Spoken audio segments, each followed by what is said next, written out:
Aloha, beautiful souls. Welcome to this episode of A Better World with Adrienne. I am so excited for today because I am welcoming my friend and colleague and fellow New Earth leader, Chelsea Riffe, for a co-creation, a transmission, a conversation that is so juicy. So Chelsea is someone I have known for years and years and years. We crossed paths in previous mentorship spaces. We both lived in Chicago for a long time. We both are spiritual entrepreneurs in the online space. And Chelsea is a breath of fresh air and has such a unique perspective on life, on creation, on soul business. I cannot wait for you to listen to this interview. So, Chelsea is an industry renowned podcast coach. She helps creatives, coaches, and entrepreneurs launch, grow, and monetize their podcasts. And she uses her 10 plus years of media marketing and storytelling expertise to find strategies that are a golden ticket for her clients. She's a full-time digital nomad and she has a top-rated podcast called In My Non-Expert Opinion. So she is a world traveler. She's an Aquarius sun, Virgo moon, Virgo rising. She is a reflector in human design. And our conversation was so expansive, so magical. We talk about practical ways to live your values. We talk about, what does it mean to live a life where your body, is the authority in your life. We get deep into the process of being a writer, of artistry. We go very deep into what does it mean to be a global citizen and why is that important for building a world we're proud of. I am so excited to share this conversation with you, share this transmission with you. So lean back, enjoy the ride, and let's dive in with Chelsea Riffe. Aloha, beautiful people. Welcome to A Better World with Adrienne. I am so excited to dive in today because I have Chelsea Riffe here. Welcome, Chelsea. Hi, how are you? I'm so happy to be here. I'm doing great. I'm happy to have you here as well. And for all of the listeners out there, I did do an intro of Chelsea, but Chelsea and our golden threads have meandered for many years. And I started getting the call of like more collaborations on the podcast, like way more collaborations, way more people that really embody, what I feel and know will build a better world. It's like when we're each doing our dharma, then automatically we build a better world. So I'm so excited Amen. I'm just excited to have you here and share your magic with the I'm community. so, I feel honored. So thank you for inviting me. Aw, my pleasure. You know what we do here, fam. Let us call upon the altar. One of the reasons that the world is in the state it's in is because we stopped saying thank you. We stopped making offerings. We stopped having altars. So this is our opportunity to say an obvious thank you in advance to Spirit. So on the altar, I have an unscented white candle, purifying the space, energetic hygiene, calling in healed ancestors, healed guides, love and light that's anchored. I have Maui roses, which I will share on video. Love. Pink, red, and white. White is the angelic realm. Red is the deep, dark feminine and safety.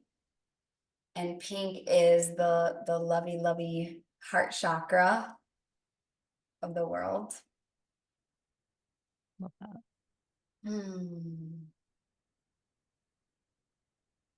I also have my Ganeshas here on the altar.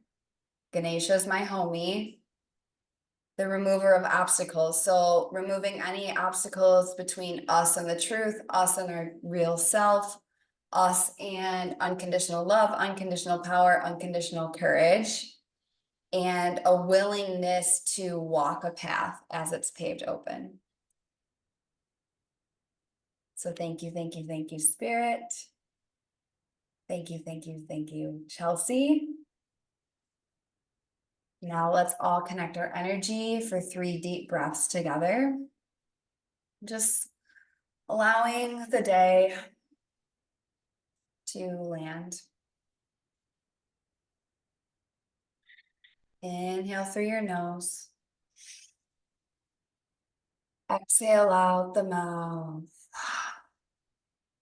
Shaking out your arms. Being here now. Inhale through your nose. Open up your ears to hearing new information, new knowing, new insights. Exhale out the mouth. And then finally, this last inhale through the nose. Hold it at your third eye and feel all of our souls connecting. You, me, Chelsea, the whole world. Holding the deep intention of expansion and growth through this portal. Knowing that we have the power to change anything and everything. Exhale out the mouth.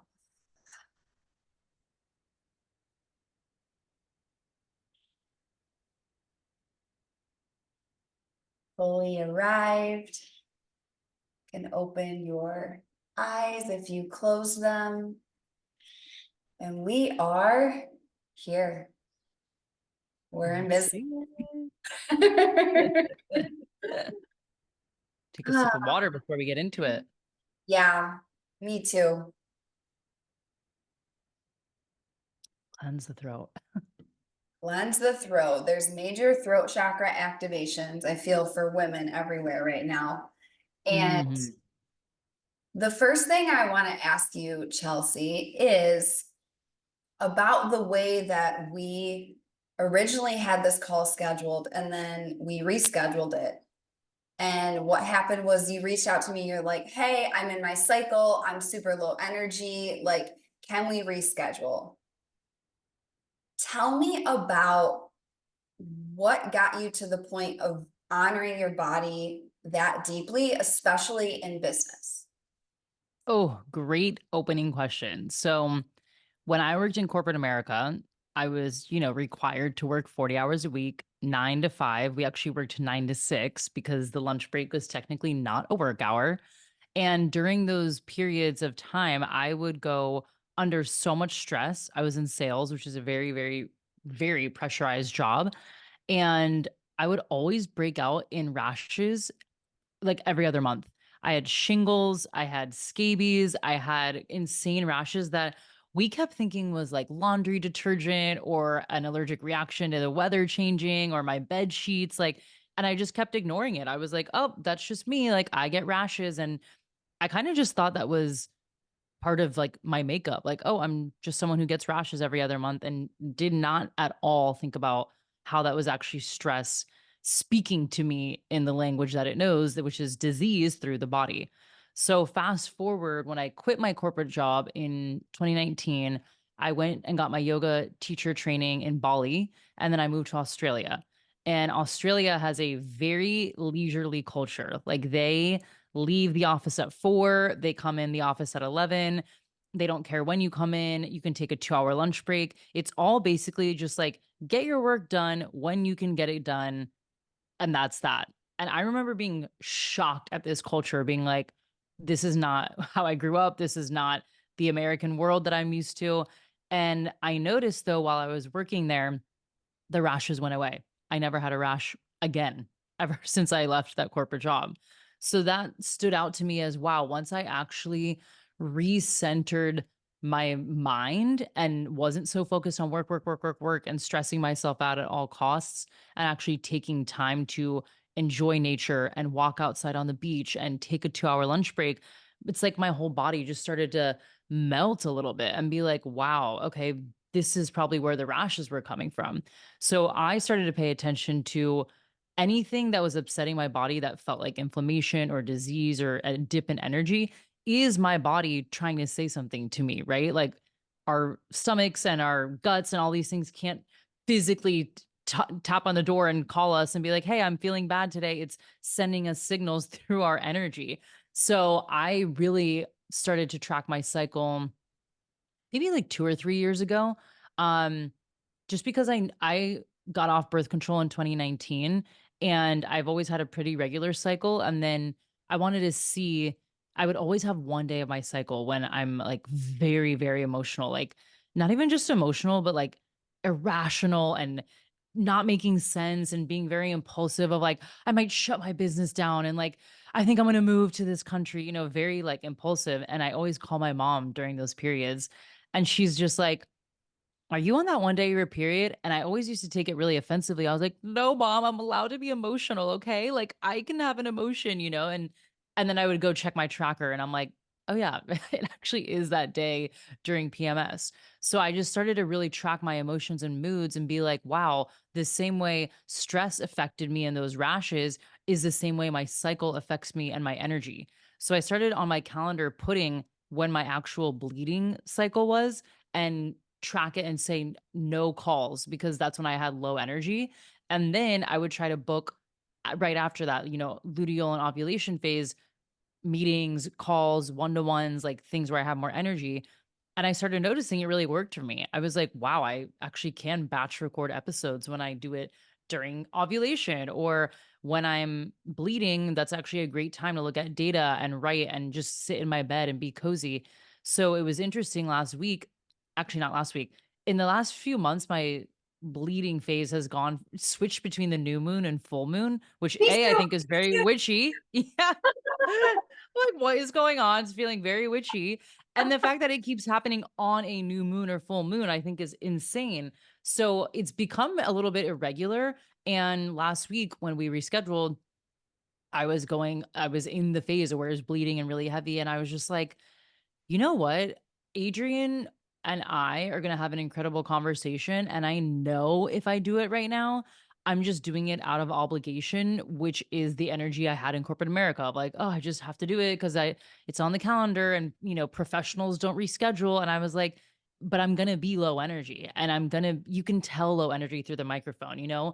Fortunately or unfortunately, audio picks up your energy. So I was like, I'm not going to do a low energy interview when you've gone out of your way to schedule it, block off your calendar, put together the questions, create this Zoom link. Like you put effort into this. So why would I come at 10% energy when I know if you just gave me like 7 to 10 days, I would be at 90 to 100% energy. So that's the long story of it is essentially what is that thing? Like at first your body will whisper and then it will scream. And Yeah, I've dealt with that before. And I'm like, I'm not going to run my business and collaborate with people when my body is basically screaming at me to chill out. right. And oh my gosh, there's literally so much juice and so much nectar in everything you just shared. And it's very aligned with like, so for everybody listening, like when Chelsea rescheduled, I was like, this is actually so amazing because I want to talk to you about this because this is new earth leadership. This is leadership where, like, when we think about new earth and a better world, Mother Earth, the divine feminine, is the matriarch. She calls the shots. We obey her. We don't extract from her. And so many of us, me included, I'm raising my hand. I'm a human design projector, like deep in my deconditioning. And I've had my own journey with my cycle, which I didn't have a cycle for years and years and years in Chicago. And my guides were like, yeah, you're not going to have it till you're living on the right land, till you have the right rhythm of life. And then I got it when I got to Maui. It's like, Crazy. By the way, my corporate job was in Chicago as well. yeah, so it's like all these like golden threads. It's so important. to trust the body and trust the feminine. And it's such a mind fuck when you at first start playing in that, because all the programming comes up, and it's not, something that's a big, hard fuck no for me is this whole idea of limiting beliefs. And it's like, yes, there's limiting beliefs, but dude, it's baked into the cells of your body. Like, you're having a nervous system response that's telling you this is life or death because of how we're programmed since birth. So I'm just seeing you and celebrating you in that, and letting you know that you also gave me the permission, because my, I'm a Capricorn stellium, I'm a Virgo stellium, I'm a I'm a Taurus. Capricorn stellium too. I can fucking crank out. I just, and the crazy thing is I had a massive success doing that. So it's like, it was such a deep permission, and I know it's going to be deep permission for so many people listening to like truly honor your body, and as like self-love, self-respect, and respect for the medicine that you pour.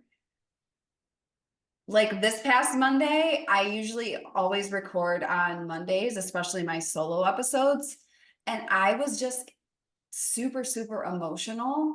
And I was like, what if I actually recorded on a Tuesday? And I woke up yesterday and I felt so good. And I was like, oh, this is Isn't the it best thing wild? ever. So thank It, you for I'm And I'm telling you, yeah, it's like your body knows. I was just thinking about this last night. I was going to bed and I had this burst of energy and I started dancing in my studio apartment living room, which by the way, I don't do that. Like I'm a very much like shower, get my book, go to bed, like wind down. And I just had this burst of energy of like, I just want to dance. And I put on music and I was like jumping around and I've gotten back into yoga. So I was like doing these yoga poses and balancing. And I was like, what is happening? And I'm like, wow, Adrian is now going to get all this energy that last week, I'm telling you, if we would have done this, I would have been answering your questions with like one sentence, deflated, like looking at the time when we're wrapping up. And again, it's just as a collaborator, I don't want people to come to my interviews or my, collaborations like that. And I really think it's important as women that we start understanding that we do have cycles. And even if you don't menstruate, you are a woman that has to like we have so many other invisible things going on that we have to take care of that I think trying to operate in the 9 to 5 not even just that but the professional conditioning, right? Like I yeah. remember working in corporate America and I was going through a breakup and I was obviously devastated. And it actually was even more hurtful because I was ending it and I had all this people pleasing stuff going on, of like, oh, I'm the one breaking up and now he's going to be hurt and da da da. This was happening while I was going to one of the biggest media agencies in New York City to do an in person meeting with the team that ran M&M's. And this was like my biggest client, biggest campaign. And I was like having a breakdown in the bathroom and I was like, oh, I just really want to reschedule this meeting. Like I'm sobbing and I can't do this. And I called my mom and she was like, yeah, you need to do the meeting. Like you're in New York City. People would kill to be in your position. Like just wipe your tears, be a big girl, do the meeting, and then you can leave. And I did the meeting and I just remember leaving being like, how sad is that I couldn't just cancel and be like, guys, I'm going through something incredibly like traumatic and devastating. So talking about sugary candies for the next hour probably is not like I'm not going to bring my best energy. And I will never forget that moment because I was like, if I ever start my own business in the future, I am not going to push through calls when I'm going through something emotional, when I'm low energy, when I'm feeling devastated, because it's just not fair to the people involved. Yes. And it's not fair to you.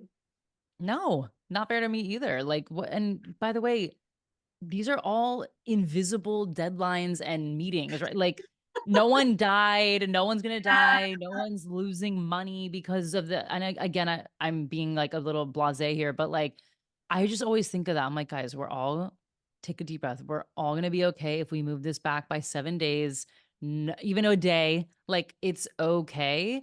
I understand business owners have this professional lens that they look through of like, actually, it's not okay. I'm gonna lose that client or I'm going to lose the opportunity. And I think that's, a scarcity mindset that is really hard to decondition from. So to your point, I'm also in a deconditioning phase and it's not easy, but these little practices of like, okay, I rescheduled and nothing happened and the opportunity is still on the table. These things give me evidence that it actually is okay to listen to our bodies.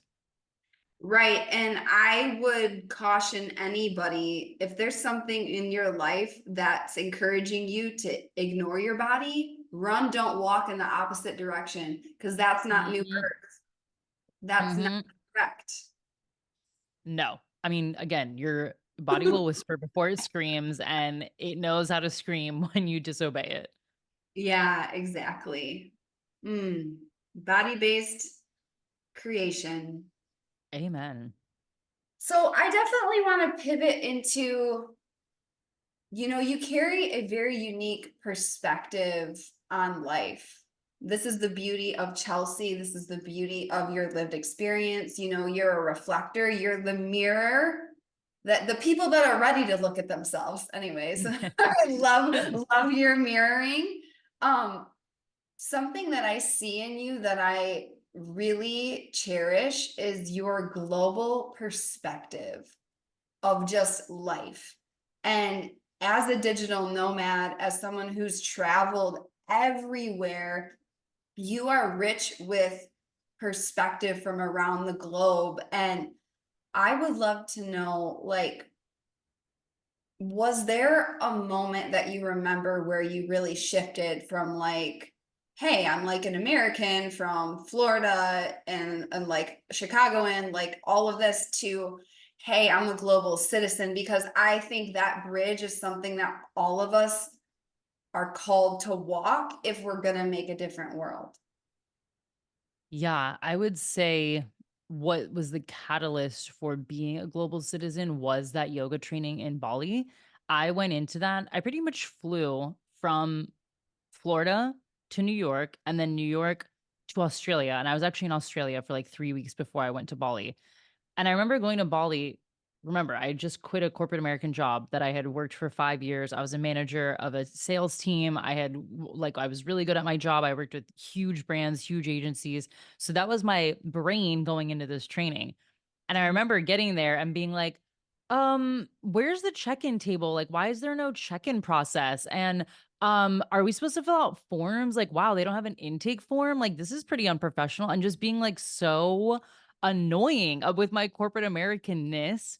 And someone literally, thank God I had people there that were so blunt and like humbling to me that were like, Chelsea, we're in Bali at a shala doing a yoga training. Like, there's 8 of us here. It's okay. Like, there's not going to be a formal process. Like, they said meet around 4 in the shala. Like, that's what we're doing. And I remember being like, well, there should be a sign and we should be getting wristbands. And you know what I mean? Like, just coming with this very like conference network marketing mentality. And I was just like, wow. And I really had that like fiery corporate America girl inside me. And it was towards like the middle and end of that training where 2 different people had reflected back to me like, I think you need to work on your ego. Like, I think you need to take it down and like understand like we're not in America anymore. We're in Bali. We're on Bali time. We're on Bali land. We're respecting their tradition, the way they run their culture. And I remember hearing that and just being like, wow, they're right. Like, I don't know why I'm coming in thinking like they need to adhere to me. And that's when I realized like how much Americans, well, I'll speak from the I, that I feel like I had this superiority complex of like, that's how we're conditioned, right? Like, we're the number one country in the world. We have all the resources and we win this and that. And so I was coming into Bali with this like very almost arrogant energy. And I remember halfway through I had my Apple Watch and it was like, dinging me to close the rings and stand up and blah, blah, blah, and all the things it prompts you to do. And I remember having this feeling of like, this is the time where I need to step outside of what I'm used to and like get rid of this Apple Watch. Like, we're in this sacred yoga shala learning from amazing teachers, a practice that's years old, and I have this like little computer on on my wrist dinging me to like burn more calories or get close to my calorie goal. And I was just like, this feels so it was just this feeling of like this feels wrong. Like this almost feels like disrespectful to have this piece of tech on me in this very sacred shala. So I remember taking it off, and then as soon as I got back to Australia, I sold it. I haven't owned an Apple Watch since then because it was that moment where I was like, this is kind of me signaling time to let go of that Americanness of like being the best, being the top, always achieving, trying to compete.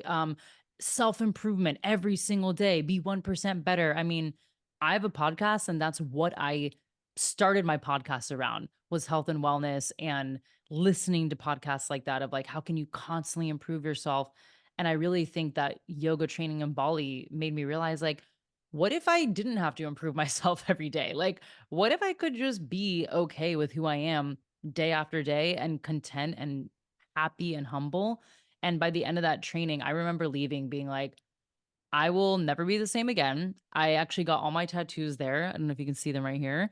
Aw. Um, and even this was a big step into like being a global citizen because I remember in America too, again, I worked in corporate, which was very like LinkedIn headshots and connecting with people through, conferences. And I just remember being like, tattoos are unprofessional and like, they're not that you're gonna get fired if you get a tattoo. And I just remember the tattoos were kind of this signal of like, we're done with that. Like I'm gonna be who I want to be, whether that is getting tattoos, getting a yoga certification after having a six-figure job. Like I want to be able to take that step and see different cultures.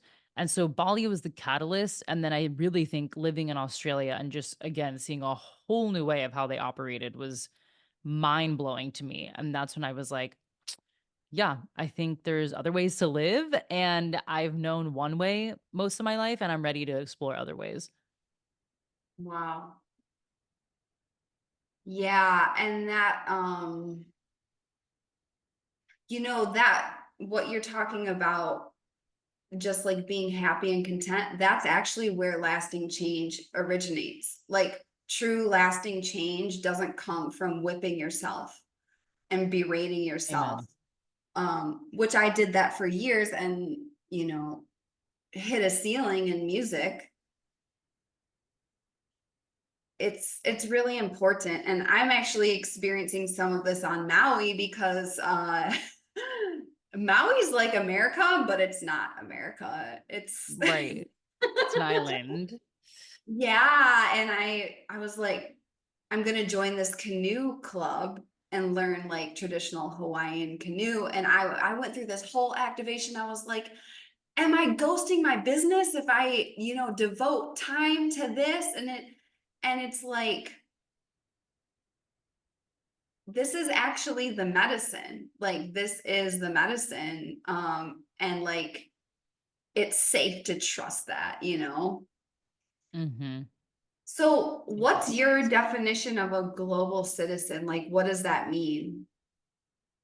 I feel like for me, that's someone that when you leave any type of, I don't know, old paradigm or conditioning, whatever you want to call it, that you really understand that borders are something that are man-made, right? Like we made up borders. We're the ones that said this is this country, this land belongs to these people. And when you're a global citizen, you can start to kind of zoom out and see everything from this more aerial view and be like, wow, if you actually look, even with all the borders, everything's connected, right? Yes, sure.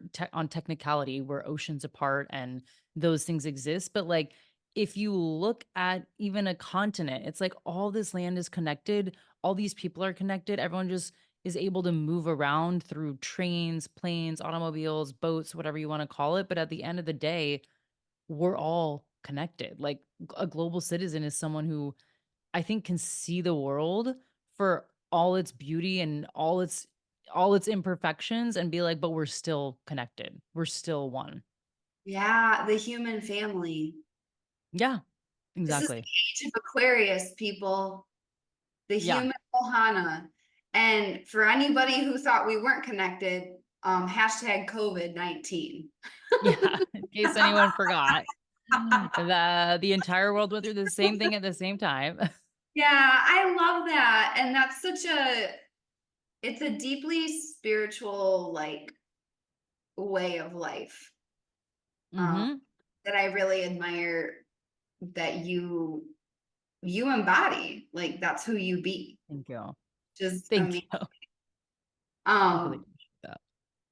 and it really showcases your values because I know Mhm. you're a big proponent of, like, and something I am too, something that I say all the time. I'm like, is it an aspiration or an actual value? Because Mm. show me your bank account and show me your calendar, and that's what you actually value. Everything else is an Amen. aspiration. So I know this is something you really care about, is like, hey, I'm going to live, breathe, walk these values. So what are your core values, and how do they express? Oh, I love this question. I could talk about this for 40 minutes, so I will try to keep it brief, but to your point, like your calendar, your bank account really show what your values are. And I think for me, mine right now highly are leisure, Mm, fun, transparency, and adventure and curiosity. mm, And obviously, travel takes care of a lot of those, right? Adventure, curiosity, even novelty can be a value. But I think leisure became a value, honestly, probably around this time last year, maybe a little bit earlier when I was sitting in this exact apartment in Cape Town that I'm in right now. I was eating lunch, right? It's full circle moment. I was eating lunch outside on this balcony, and my balcony, I live, maybe actually, I won't say my street, it's too specific. I live on a why street not? that Everybody has, has internet's normal. I know, I'm like, wait a second. Maybe let me not say that. I live on a street that has the name of an ocean that it just feels like, wow, I should like, I love the ocean. I love being outside. I grew up on a beach and then it's ocean view. And I was sitting there. I think I had done a Pilates class in the morning and I didn't have a call for like 2 more hours. And I was like, this is it, right? Like, this is the life I wanted, was to be able to wake up, have a slow morning, go to Pilates, cook my own food, eat it on the balcony, not rush. Because again, rewind to corporate America, I used to literally inhale an Einstein's bagel and like mocha frappuccino, extra whipped cream, up the elevator, run to my desk, be like chomping out my bagel, and then start my day with a million Zoom meetings. So to fast forward, I mean, even talking about that right now, it sounded like I'm talking about another person. I'm like, that sounds fake. Like that sounds like another version of me.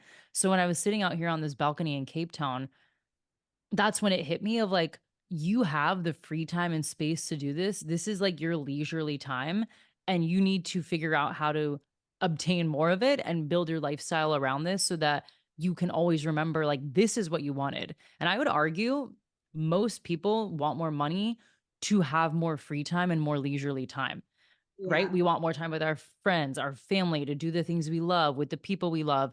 But when we get it, right? If you had like Friday off, we tend to be like, oh, that's a day I could catch up. I could batch content. I can get through all my emails. Da da da da. We always fill it with more things.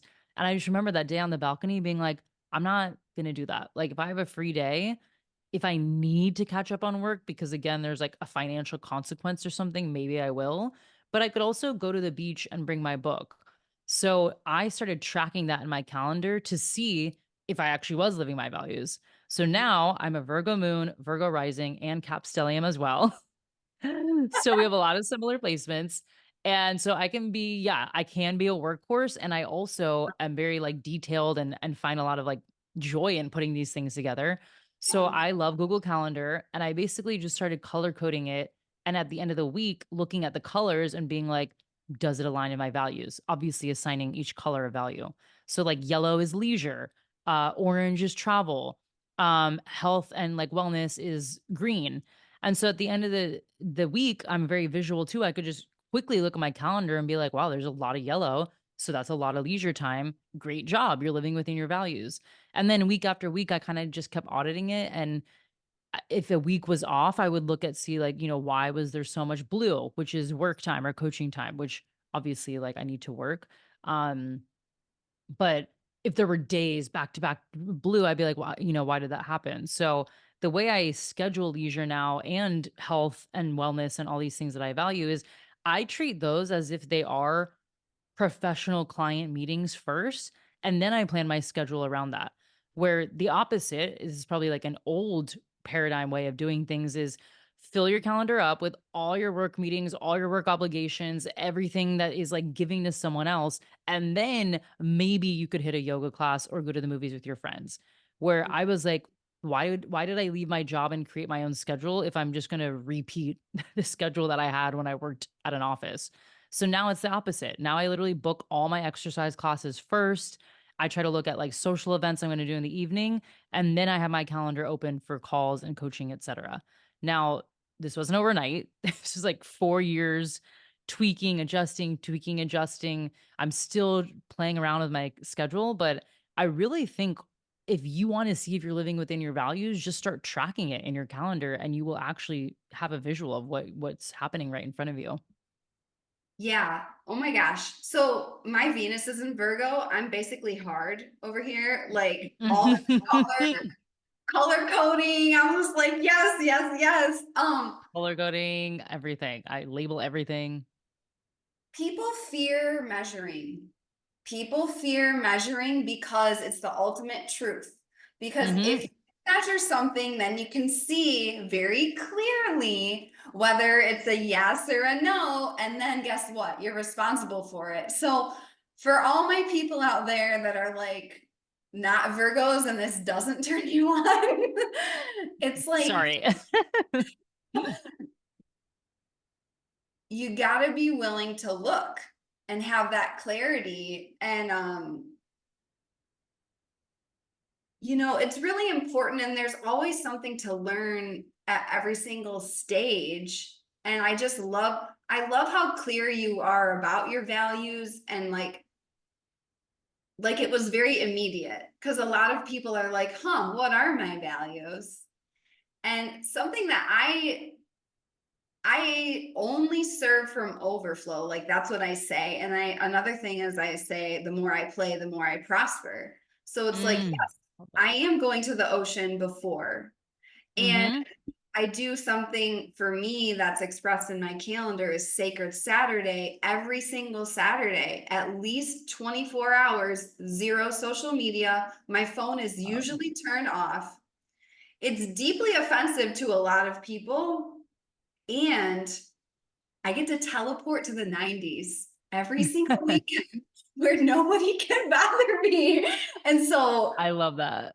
yeah, it's powerful. And can I add something too that I think is so this could help a lot of people because I just remembered that, I didn't figure out really my values on my own through like going on walks and reading. Like I go to therapy every week. I had an attachment coach. I worked with a self-love coach. I worked with a relationship coach. Like I've done a lot of coaching and healing and self-work to figure out my values. And last summer I was going through what I would call like a situationship breakup. I was like spiraling and I was like, I need to like get off of the spiral. And uh, my coach at the time was so helpful. And she's like, why don't you do something every day that meets your needs or values and then track it the way you habit track, And I used to be really into habit tracking. So I was like, wait, this is so cool. I could take what I do with my lifestyle every day, right? Oh, did I work out? Did I do this? And just start doing it with my values. So instead of like a gratitude journal, what I started doing was like basically a values journal. So, for example, if I went to the bookstore and walked around with a coffee, well, that was meeting my value of curiosity, of novelty, of knowledge. And so I would like write that down. And the more and more you do it, like you said, measuring helps us see it, but it became kind of addicting to be like, wow, I keep not miss I keep hitting the value of curiosity, but I keep missing the one of I don't know, sensuality, like, how can I play into that? And then, okay, I'm gonna go try to, like, live out that value. So, it gave me a, like, thermometer to look at and be like, "Where are we at?" And then, for all my Virgo Cap people listening, this was another tip that really helped me. This is a bit wild, so this might be too specific, but I get really excited about this stuff. I downloaded my bank statement, and I basically color coded every transaction, and then I could see and then I did it, I okay, so hold on. Let me take a step back. I'm getting too excited about color coding. Color coded every transaction And then I would total up, I would have the buckets, right? So it'd be like business expenses, debt payoff, savings, and then like fun money, whatever. So I Mhm. color coded those things and then I summed it up at the bottom. So then I could easily see, you were saying your bank account. That's what I did too. So I Yeah. look at my bank account and be like, wow, like a lot of money went into, I'm making it up, business, and not a lot of money went to fun money. Okay, why did that happen? Okay, I needed to make that higher. I needed to do that. Where Mhm. sometimes I'm like, I don't need to make hires all the time and be in coaching all the time. I need to just live my life. So then I would scale back and be like, today or this week, we're going to put more money into like fun money and leisure money and things like that. So I really think having people around you that can help you understand these inner parts of you is helpful. And then, yeah, measuring it in some way, whether that's color coding, calendaring, measuring, or excuse me, like gratitude journaling, it helps because I don't think without tracing it, I would have seen as much progress or been as motivated to actually try and live out my values. Yeah, because you can see the evidence. Because the core of the human spirit is progress. And when you can see Hmm. your progress, you get addicted to it. Like people are wondering, they're seeking happiness. But you know what creates happiness? Progress and shit that matters. It's not Amen. it's not about just sitting there and being complacent, and it's not about burnout. It's somewhere in the middle. So yeah, I'm so excited about all of this. Like systems are the best, and color coding and like Coding. we if we could bring it back to the beginning of this episode where the feminine gets to rule, it's like, yes, is this masculine? Yes, and my feminine gets to flow through it with full freedom. By the way, it's color coded, so it's pretty as fuck. Yeah. Exactly. And to your point, my friend always used this example that I loved. It was imagine a water bottle, right? I have one right in front of me, so it's perfect. Imagine a water bottle, and then this container is the masculine, but then the Yeah. water in it, if I go like this, it's going crazy. It's woo, it's twirling, it's splashing, whatever. Sometimes we need containers or constraints to be able to splash around and do whatever we want. So things like tracking my time or making a budget or tracking my finances allows me to go then flow and be wherever without feeling chaotic. Yeah, and chaos, a lot of people are attracted to because of previous traumatic experiences. And I'm raising my hand because Yeah, I I'll played. say, On including that, me. I was on that loop from hell for decades, and Same. now I'm like, actually, inner peace is the vibe. No, And literally same. measurement gives peace and freedom, and yeah, this is amazing. So I also want to share that the people that listen, like they have really really deep purpose, and they have really really deep like they're here architecting vision. So it's like, if that's something that's a big value of yours, like it's not bad, like, because something for me is, I care about what I do so much. Like I can literally just crush for days and days and days and days and days. And like Yeah. letting that be okay too, because I was like, oh my God, like, am I gonna break myself as a projector? And it's like, no, just this is, follow the energy. And Right. The flow. yeah, Follow yeah, the flow. It's so simple. And to your point, like follow what's easy and joyful and fun. And even saying the word crush is probably because it feels so natural to you because you're like, oh my God, I can just crush this and go and go and go. Where if it was feeling unaligned or uneasy, you'd be like sludging every day and like, oh my God, when is it going to be over? When is it turning nighttime so I can shut my laptop off? And it's like, it doesn't have to be that way. right, right. So the last thing I really want to ask you, I could probably interview you for like a week. Um, I do have some extra time, so we can go a little over actually. oh, amazing, Yeah. amazing. So I know that you have recently gone full steam into your artistry, into your writing, and something that I really know for all of us that are making visions for new earth and a world we're proud of is we all are artists of life. Like literally, life is a blank canvas that we get to paint on. And I really want to hear all about your writing because I've been doing the artist way pages for like 6 years now, changed my entire life. And you're taking it a step deeper, I believe. So I would love to know, yeah, just riff on that. Riff on your writing, on being an artist and what it means for you. 100%. So I think when I go back to when I was younger, I've always liked creating. Like, we did a writing test in fourth grade. It was like a standardized test. It was like writing, reading, math, whatever.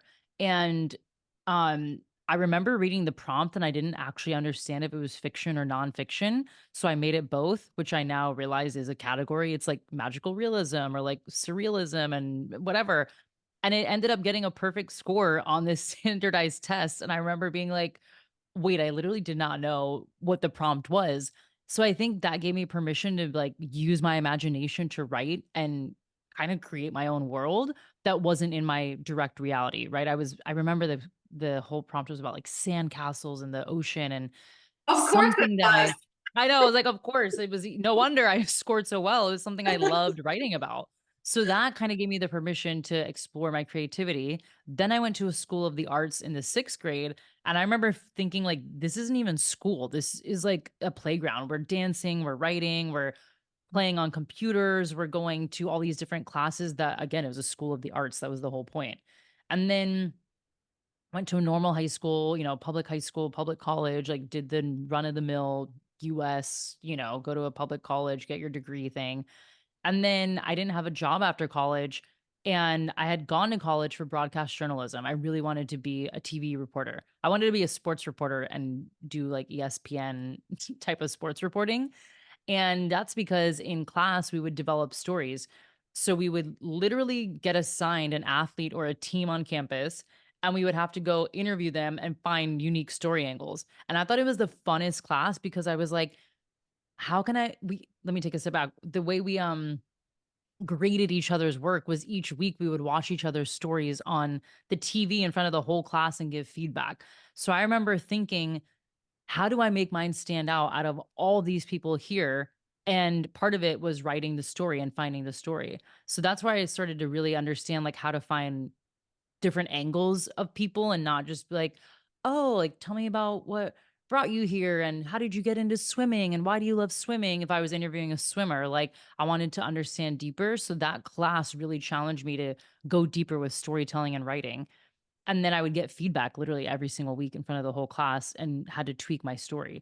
So I think just learning from again, from like fourth grade, from that writing class all the way to college, and then going to get my master's in Chicago in a program called digital media and storytelling was where things really unlocked because I was like, oh, people are making actual professional careers out of their creativity. This was like the boom of influencer marketing and content creation and people developing their own platforms. And we would have guest speakers come in, and I'm like, what are you talking about? This person created their own podcast and now they work for a podcast network. And then this person has their own TV show on YouTube. And it was just so fascinating to me to have all these independent creators doing what they wanted without being beholden to a media agency or company or network. So that's where the wheel started spinning of like, okay, well, clearly everything you've done in your past has led you to want to create in some capacity. So at first it was the podcast. And then I think after a while, I just always knew I liked writing. I just never really like considered myself a writer because I actually did quite terrible in English class in college. I remember I did an essay and the professor was like, "What? Like, what is this? I don't think you understood at all what the prompt was." I felt very insecure. I didn't What's weird is I didn't even like reading. Like I hated reading in college. I hated the texts that we had to read and so I kind of just like, well, you're not going to be a writer if you don't like to read and you didn't do well in English. Like that's what I thought the prerequisites were. And then I really think podcasting just started to give me the confidence to be like, okay, podcasting is like the audio version of writing. So as I would script out podcasts or outlines, I would be like, if you just took this a step further, like if you took it off the microphone and kept expanding on it with writing, maybe you would find a different angle or you would just have a different experience. So I would say in the last 2 years, probably when I started email marketing, to be honest, I learned like, wow, writing is spellbinding, right? Like if you can write really well and the stories you can paint for people, like you could literally move someone. And so I started experimenting with my emails, and I actually had a whole series on my email called like Spill My Guts newsletter. And it would literally just be me like, sharing everything going on in my life and my deep insides and what was happening in my world. And the responses I would get were pretty incredible. Like, thank you so much for sharing. I've never heard someone talk like this in their emails. And that's when I realized, okay, my writing does connect with people. Yes, maybe I'm not a professional writer in the sense of like, I don't have a byline with the New York Times and, I don't have an agent, but I've quickly learned if you want to be a writer, you just write. And every single writing mentor I've had since then has been like, if you write and you write every day, you don't even have to write every day. If you write, you're a writer. So I would say, let's see, I'm trying to think of when the Substack came to be. I had this Substack idea for like over a year, and I just got so lost in analysis paralysis with my Virgo moon, Virgo rising, being like, but where should I write? Should it be on Substack or Patreon or this or that? And I just kept trying to optimize it to be like focus on my business and how does it lead back to the podcast and does it help my, client generation, and trying to make it so like fit in the ecosystem of Yeah. my business, and it just was tearing me apart. And this is how I know it was meant to come to life, because I think if it just keeps knocking at you and like really being like, hello, let me out, I've been waiting, and you're like, I just have to do it, that eventually happened. And so I launched my Substack. Actually, this is how I know the universe has my back. I had no idea when to launch it. And I was like, I literally don't know if I should like plan a whole big launch around it or just pick a date. And I think it was the week before my podcast's like 7-year anniversary. And I was like, oh my God, you should just launch it the same day you launch your podcast 7 years later. So I did. So now my podcast and my Substack have the same birthday, so to speak.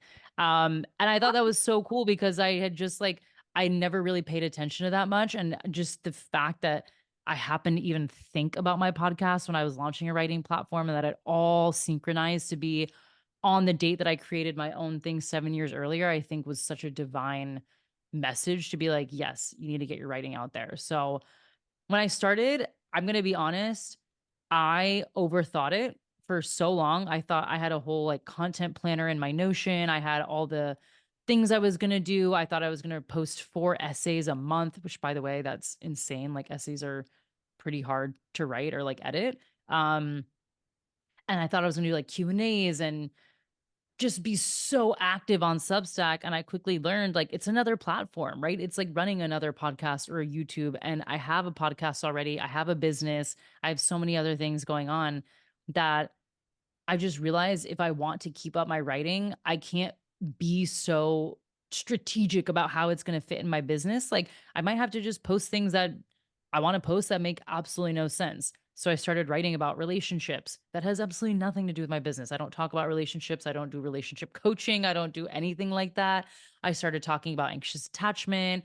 I started talking about travel, and I'm not a travel agent. I don't teach people how to be digital nomads. And I was just like, who cares? Like, we're just going to make this Substack your own thing and it's going to be for fun. And I think once I released the pressure to try and fit it in my business model, that's when I actually started enjoying it and having fun. So it's still a work in progress. I'm still not like super consistent and hitting the mark every week at the level I want, but I think I'm just proud of myself for even putting my writing out there and committing to sharing my writing.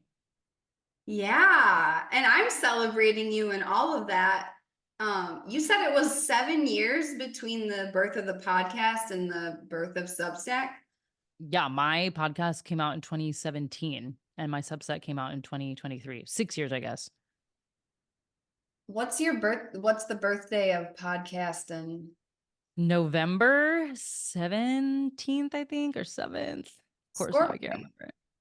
Oh, yeah, it's a Scorpio. I think it's a Yeah, Scorpio. well, that's very obvious because when the common thread is your voice Mm, and you're going deep.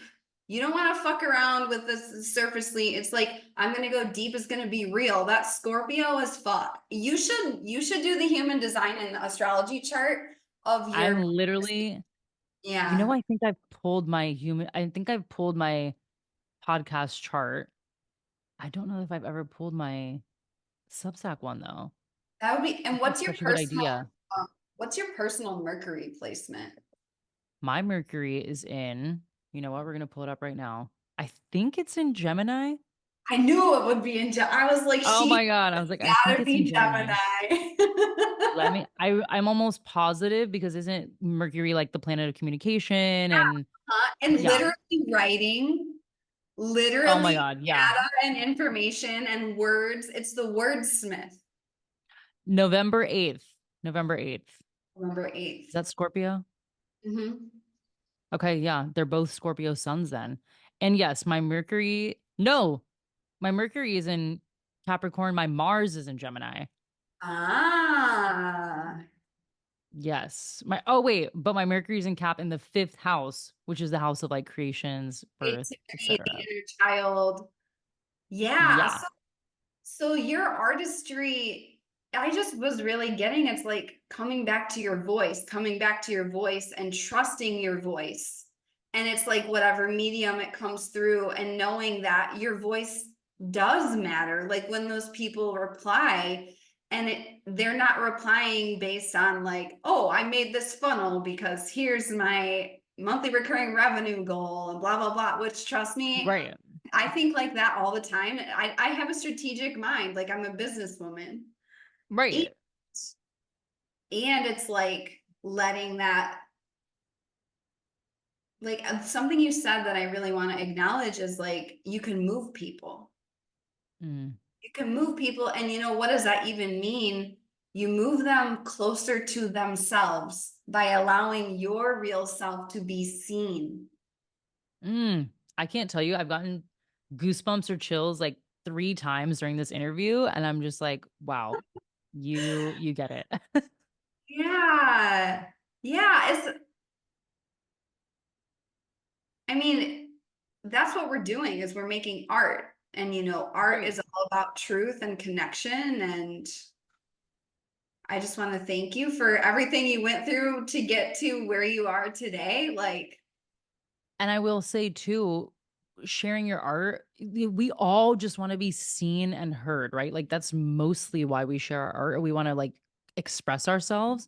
And I really think if I go back to why I started writing and podcasting, is because that's how I process things. It wasn't just for entertainment or education or I want to like help everybody in the world. It was actually more of like, I need to process this. And the way I've learned I process is a lot through verbal processing, which is why I have a podcast and writing. Like some of my best work in my writing in terms of like stats and responding comments, etc., has been about relationships and getting to those inner corners of our mind that we all have been through and we all think it's an isolated experience. Like, has anyone ever felt this depth of despair, this pain or terror or whatever it is? And writing and podcasting is that connection point that can really be like, wow, this person experienced it too. I'm not alone. I'm not crazy. I'm not making this up in my head. I think that's the beauty of creating art is like we're all connecting through whatever medium or platform that we feel connected to. mhm. And that's the only way your channel will get turned on. If you feel disconnected from the medium, good luck. Your medicine won't Good make luck. it. Your medicine will not make it through, or it'll be some distortion and you'll call in people that are not correct for you. Um, 100% agreed. yeah, yeah, we're not alone. The human Ohana. The It's last so real. thing, the last thing I want to ask you is what's your definition of a better world? Because that's the whole point of this podcast is like every time we Mm. come together and we co-create, it's like we're laying like fertile soil for a transformation. Like you said, a connection point, a place where people can heal and grow and learn, like all in the service of this idea of a better world. So what does that mean to you? Oh, this is such a good question. I feel like the place I'm at in my life now that I really am trying to get to such a deep place of acceptance and enjoying the time I have doing the things I love. A better world would be a world where we actually truly accept ourselves and are not obsessed with this like constant self improvement and being the best version of ourselves all the time. Because I'm like, is there ever a stopping point? Like when we're trying to be our best self, it's like, how do we know that's the best? Like, and we don't. And that's why we keep pushing and pushing and pushing. And I feel like it kind of creates this dynamic where we're always reaching for something instead of being like, wait, why would I be reaching for something when I have everything I need and want right in front of me? And I can help people around me with the resources I have. Like, to me, that's a better world. Acceptance, community, helping each other, generosity.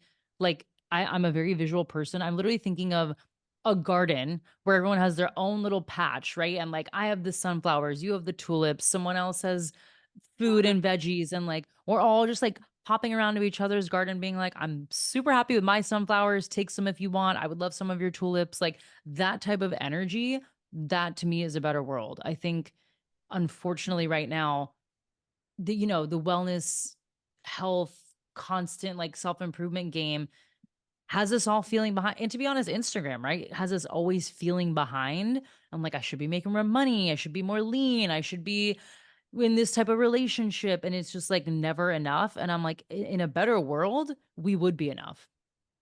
Um, and a better world is now, and we are enough. That's the thing, is like what you're describing, which is so beautiful, I could cry. It exists right here, right now. It's just about unplugging from the noise, the bullshit, the programming, the matrix, and plugging into this. Like when you talk about flowers, I'm like, yeah, let's plug back into earth. Let's plug Right. back into our true essence. Let's plug back. It's just this return, return, return, homecoming, homecoming. Like in a better world, we would be enough. In a better world, we are enough. Like Mm-hmm. that's powerful. Thank you for Mm-hmm. that. Yes. I feel that deeply in my bones. That's something a Capricorn would say, because that rolls the I know. I'm like, wow, my capsilium is really showing during this interview. I love it. I love it. Well, thank Very you much alive. so much, Chelsea. This has been such a delight, such an honor to share you with Yes. my community. How can people connect with you? How can they work with you? How can they, receive your writing? Like, give us all the juice. Most of everything is on my website, chelsearife.com. But if it's not, then it's probably on my Substack, which is Slight Turbulence, or my podcast, which is In My Non Expert Opinion. And you can always find me on Instagram. I treat my Instagram like kind of like a second email inbox or telephone, where I'm just like, DM me, let's chat. Like I post stuff on there that's just about my life and travels. And I think Instagram and Threads, by the way, which I'm loving, come over to Threads. I am working full time for Threads basically. I'm like constantly posting over there. So you can find me on there too. It's just my first and last name, Chelsea Rife. But yeah, DM me. You can contact me on my website. I'm here to help you in whatever way you see fit. Amazing. And we'll have all the links to that for everything in the show notes. Yes. So thank you so much, Chelsea. And to everybody out there, go be the change, be the light, be the real you. Go make a stranger smile for no reason other than joy and love. Don't forget how rare and unique you are. Your ideas matter. They're an important part of a better world. Love you so much. And I will Thank see you you for having next. me. Yeah. Thank you so much for tuning in to A Better World with Adrian. If you liked this episode, please subscribe to A Better World. Share this podcast with someone you love, someone you know that has dreams and visions to share with all of us for a better world.